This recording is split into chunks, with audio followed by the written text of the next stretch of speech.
Hi, I'm Kim. I work for the Diocese and oversee lay development and discipleship, and also work with the More Than Sunday team.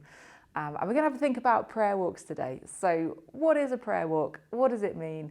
How can we plan? How can we have a prayer walk? And what is the value and what is the benefit of prayer walking? So firstly, it's a really good idea to make a plan and to think about a route that you might like to take, maybe in your parish, maybe in your mission community, and think about some of those key areas that we really want to be praying for, maybe schools and shops and businesses, and make sure that we're covering those areas in a prayer walk. Also, who are we going to invite to join us to prayer walk? Again, anybody of all ages would be great. So let's include our younger members and older members of the congregation and make sure we've got a good route to go round on the prayer walk. So why do we prayer walk? We believe in the power of prayer. We believe that prayer changes our communities, it changes hearts and it changes lives.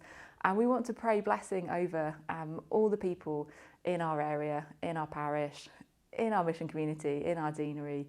And we want to see God at work in those places. And then we believe that praying is the way to do it. And there's something really powerful about stepping out of our buildings and stepping out of our churches and walking the streets and meeting the people and seeing the people that we want to be praying for. So we really believe that prayer walking is a powerful way of getting to know our community, of blessing our community, and to just be doing more as the church and be more visible out in our streets.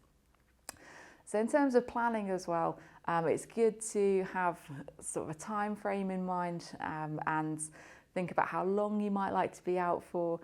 Could we stop somewhere for refreshments on the way? And a really key point is to keep it missional and keep the focus on prayer. It's very tempting when you're out walking with your friends from church to have a chat and to start talking about different things, but to make sure that the focus is on prayer. And it's not always easy to just pray out loud as well when we're walking with our eyes open. We're used perhaps to praying in small groups, it's sort of eyes closed, head down, praying in that way. So it's a different way of praying. It's a very visual way and a very open way of praying. And it takes a bit of boldness to pray that way as well. So be brave in the way that you pray outside in your prayer walks. So now we're outside, ready to go for a prayer walk.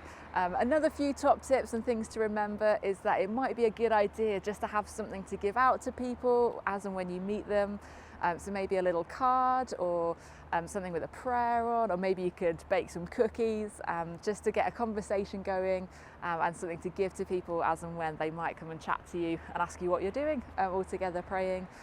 Another really good thing to do is to be guided by the Holy Spirit. So obviously we want to have a plan, we want to have a route marked out, but if the Spirit is sending you in one direction, then be brave and be bold and go and do that and just follow wherever the Spirit is calling us. Remember to pray, remember to give everything to God, remember to listen as well, give time and space to hear what He's saying to us.